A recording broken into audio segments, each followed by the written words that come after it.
The Michel Fourniret and Monique Olivier murders, France and Belgium, 1987 to 2003. The deadly couple who redefined evil in Europe. It started as a quiet summer afternoon in the Ardennes, a land of forests and narrow roads curling through sleepy French villages. The kind of place where nothing bad ever happens, or so everyone thought. But behind the calm, a man with pale eyes and a van as white as bone was on the move. He wasn't looking for work. He was looking for purity and prey. His name was Michel Fourniret, and beside him sat Monique Olivier, the woman who smiled gently as she helped him choose their next victim. To the world, they were just another middle-aged couple driving home. In truth, they were hunting.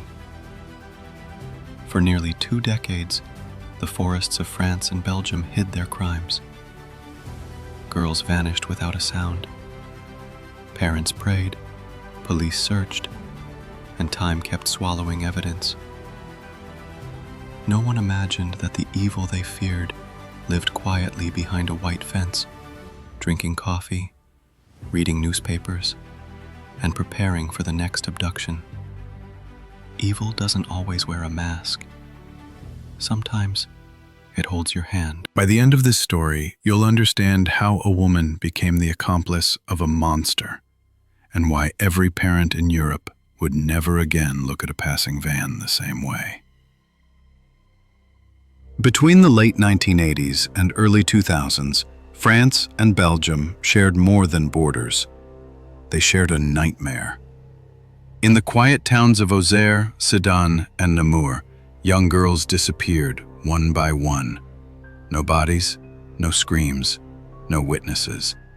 Only silence and the chilling repetition of a pattern no one saw until it was too late. Michel Fourniret, born in 1942, was an unremarkable man, a handyman, a father, a neighbor who kept to himself.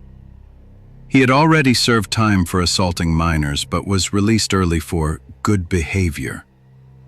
When he met Monique Olivier, a submissive woman with sad eyes and a history of emotional dependence, the two found something dark in each other.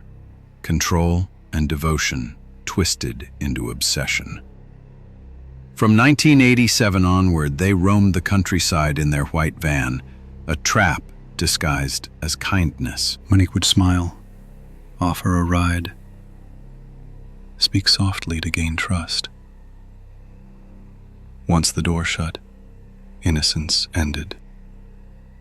Fourniret's obsession with virginity drove his every crime. He called it purity. Police called it ritualistic murder. By June 2003, their reign of terror reached its breaking point. A 13-year-old girl escaped from the van and ran for her life through the fields of Sarthe-Custine, Belgium, screaming for help. Within hours, the couple was surrounded and arrested. What investigators found inside their home would unravel one of Europe's darkest criminal sagas. Ropes, weapons, diaries filled with names and coordinates, and the cold, careful handwriting of a killer who believed himself untouchable. The case would stretch across 2 countries, 16 years of horror, and leave 9 known victims buried in silence. It began on a cold December evening in 1987. In the quiet town of Auxerre, central France. The sun had set early, and the streets were empty except for a few flickering streetlights. Isabelle Laville, a shy 17-year-old student, was walking home from school. She never made it there. Witnesses recalled seeing a white van parked near the bus stop. Inside sat a woman with soft eyes, calling gently to Isabelle. "Come, We can give you a ride home. It's getting dark." Isabel hesitated, but the woman's smile felt safe. She climbed in. Hours later, her parents reported her missing. The local gendarmerie searched the nearby woods, rivers, even wells. No trace. Posters went up across Auxerre, and the media soon lost interest. "Another runaway," they said. But Isabel never ran. She had been chosen. In a rented house outside town, Michel Fourniret locked the door and turned off the lights. His wife Monique watched, silent, as the man she loved carried out his ritual. When it was over, he wrote a note in his small black notebook.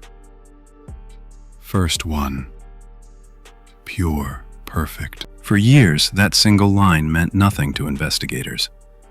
But when the notebook was finally found in 2003, its ink had not faded, and neither had the horror.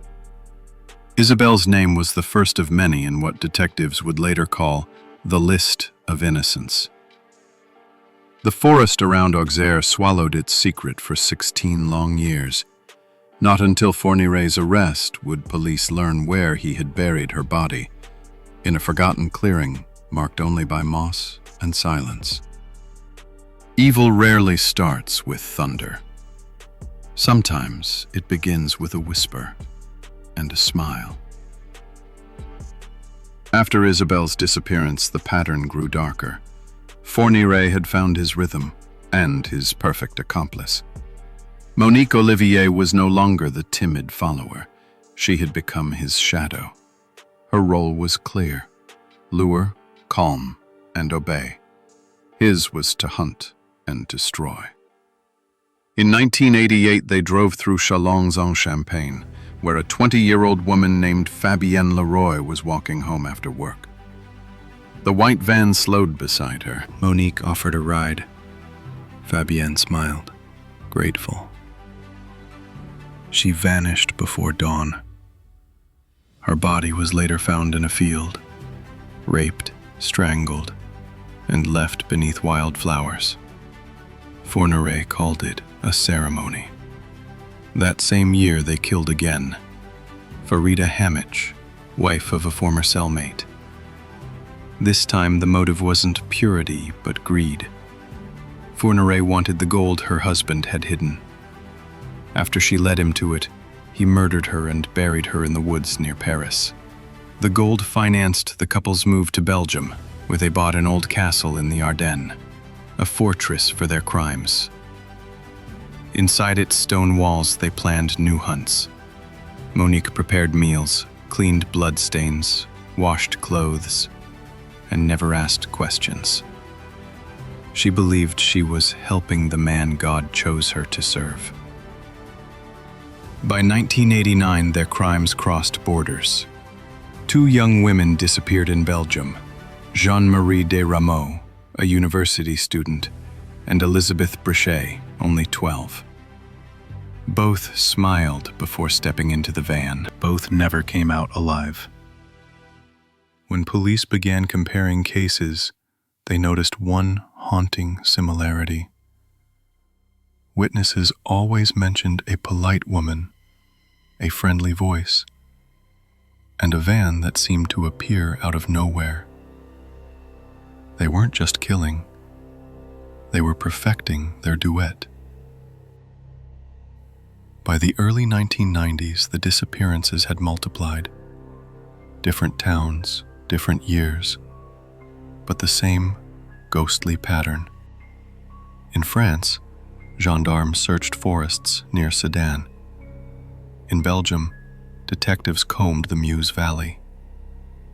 No one realized they were chasing the same predator.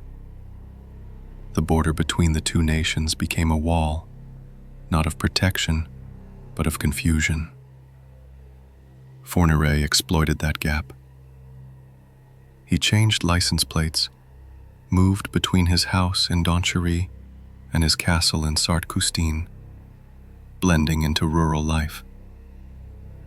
His neighbors described him as polite, quiet, even generous. He helped me fix my fence once, one farmer recalled years later. No one suspected that the same hands buried bodies beneath the soil he repaired. Detectives began noticing coincidences. Reports of a white van, a middle-aged couple, always near the last sightings of missing girls. But without shared databases or DNA coordination, the clues scattered like leaves in the Ardennes wind. Then, in 1992, a Belgian investigator named Jean-Paul Dumont reopened an old file. The missing student Jean-Marie Desrameaux. A small note in the margins caught his eye. Possible French connection. Dumont started tracing cross-border disappearances, linking them with an almost invisible thread. The breakthrough came unexpectedly. In 1993, police intercepted a letter Monique had written from prison to a friend years earlier, describing how Michel seeks purity. I help him find it. The words were eerie, almost poetic and incriminating. Yet without a body, it was still not enough. Meanwhile, the couple continued. New victims appeared: Natasha Dene, Céline Saison, Mananya Thumpong, each younger than the last. The police were closing in, but still one step behind. Bureaucracy blinded justice. The killers thrived in its shadows. By June 2003, 16 years after Isabelle Laville's disappearance, Michel Fourniret felt untouchable. He had built a life of chilling normalcy, gardening, shopping, attending Mass with Monique by his side. But monsters grow careless when they believe they are gods. On a warm afternoon in Sartre-Custine, Belgium, he spotted a 13-year-old girl walking alone along the roadside, Marie Ascension. The pattern repeated. Monique smiled, offered her a ride, and the girl hesitated. But this time, something was different. The van's door jammed for a split second. Marie bolted, screaming, running through the tall grass toward a farmhouse. Fourniret chased, but she was faster. Within minutes, local police were on the scene. When they stopped the van, Fourniret was calm, almost bored.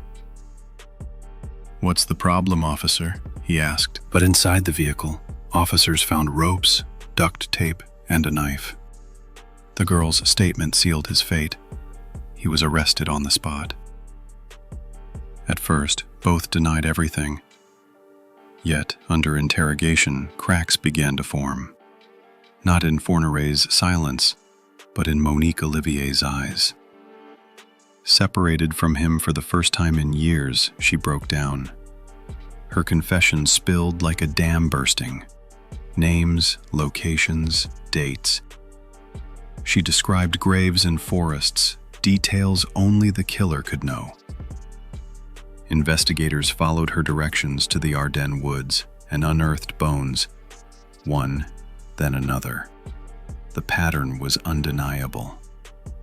Fourniret had not just killed, he had cataloged his crimes, mapping them with obsessive precision. When confronted with the evidence, he merely smirked. "You only found what I allowed you to find." The hunt was over. The nightmare finally exposed. Evil doesn't end with capture. It lingers, echoing in the places it once called home. And the arrest of Michel Fourniret and Monique Olivier sent shockwaves through France and Belgium. For nearly 2 decades, their names had meant nothing. Now, investigators realized they had been chasing ghosts who lived among them, neighbors, spouses, the quiet couple at the grocery store. Inside their home, police found a black notebook. Every page was precise, written in Fourniret's slanted script. Names, initials, dates, and coordinates. I only recorded the pure. One note read. The handwriting was emotionless, methodical, like an accountant of death. Photographs, ropes, maps of forested areas, and even strands of hair sealed in envelopes completed the archive of horror. Detectives from both nations formed a joint task force. They retraced every missing person file between 1987 and 2003, overlaying them with Fourniret's travel history. For the first time, France's police judiciaire and Belgium's police fédérale shared databases. The puzzle began to fit. Guided by Olivier's testimony, they dug through the Ardennes forest, through old wells and overgrown cellars. Each discovery brought silence, shallow graves, skeletal remains, remnants of teenage clothing. One site revealed two victims buried side by side, Céline Cézanne and Mananya Tumpong, their remains only inches apart. He buried them like trophies, one investigator said quietly. When confronted, Fourniret never flinched. He admitted to the murders with eerie calm, describing them as projects completed. He spoke of virginity as a sacred condition, calling himself the guardian of purity. Psychologists described him as a sexual sadist with narcissistic delusions, a man who saw himself as judge and executioner. Olivier, on the other hand, wept through her depositions, claiming she was under his spell. Yet her detailed accounts proved she was more than a victim. She was an accomplice. In 2008, the first major trial began in Charleville-Mézières, France. Families of 9 confirmed victims filled the courtroom, clutching photographs, whispering prayers. When Fourniret entered, thin, white-haired, in a gray suit, the room froze. He stared at them without emotion, as if observing insects. The prosecution called him the Ogre of the Ardennes. The defense tried to plead mental illness, but his calculated replies dismantled that argument. "I am not mad," he told the court. "I am lucid. I know what I did." Those words chilled even the judges. The verdict was unanimous: life imprisonment without the possibility of parole. Olivier received the same sentence for complicity, but the case refused to rest. From prison, she began sending letters, sometimes to lawyers, sometimes to journalists, hinting at others. Between 2018 and 2021, investigators reopened cold cases. Olivier revealed new burial sites, leading to the recovery of additional remains. Each confession extended the timeline of horror. Even as Fourniret's health declined, he refused remorse. "I would have continued," he once whispered to a guard. "There was always another." On May 10th, 2021, Michel Fourniret died in a Paris hospital at the age of 79. No family visited. His body was cremated in silence, his ashes scattered without ceremony. For many, it felt like the closing of a chapter, but not the end of the story. In December 2023, Monique Olivier stood before the court again. Gray-haired, frail, and expressionless, she faced the families once more. The judge asked, "Do you regret what you did?" She paused, then murmured, "It was for love." The room erupted. Some sobbed, others shouted. The judge lowered his gaze. "Love," he said, "is not an excuse for evil." The sentence, Life imprisonment, again, without parole. Outside the courthouse, winter winds blew through the Ardennes. The same forests that had hidden the dead now stood bare, their trees whispering like witnesses. Reporters called it closure, but for the families who had waited decades, closure was an illusion. The ghosts would always remain. Evil doesn't disappear. It fades into history, waiting for someone to remember. When the dust finally settled, the case of Michel Fourniret and Monique Olivier left a scar across Europe. A wound not of numbers, but of trust. The people of France and Belgium realized that the most terrifying monsters aren't born in darkness. They grow quietly among us, smiling, patient, and ordinary. For investigators, the Fourniret case became a brutal lesson. Had France and Belgium shared information earlier, 5 young lives might have been saved. Bureaucracy had cost years and innocence. After 2003, both countries overhauled their missing person databases, creating joint task forces that still operate today. It took blood to build bridges, but beyond the system, this story forces a deeper question. How does love transform into obedience so blind it becomes evil? Monique Olivier was not insane. She was a mirror, proof that devotion, when twisted by fear and dependency, can serve the devil as easily as the divine. "I did it for love," she said. But love that destroys is not love at all. It's surrender. The forest of the Ardennes still stands. Tourists walk its trails, unaware that beneath their feet lie unmarked graves, reclaimed by moss and time. Every autumn, locals say the wind there sounds like whispers, soft, almost pleading. Perhaps it's only imagination, or perhaps the lost still speak.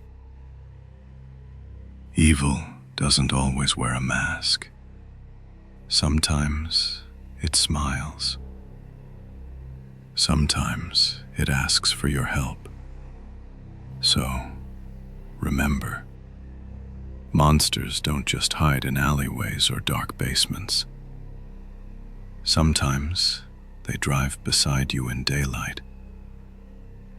Sometimes they hold your hand. Thank you for listening to Crimes That Shocked the World. If this story made you think twice before trusting a stranger, or reminded you how fragile safety can be, take a moment to share it. Tell us in the comments, where are you listening from? Are you at home, driving, or walking under the night sky? Your thoughts help us keep these stories alive so that history never repeats itself. Don't forget to like, share, and subscribe for more true crime stories that reveal the darkest corners of humanity. Because remembering is the only way to stop it from happening again.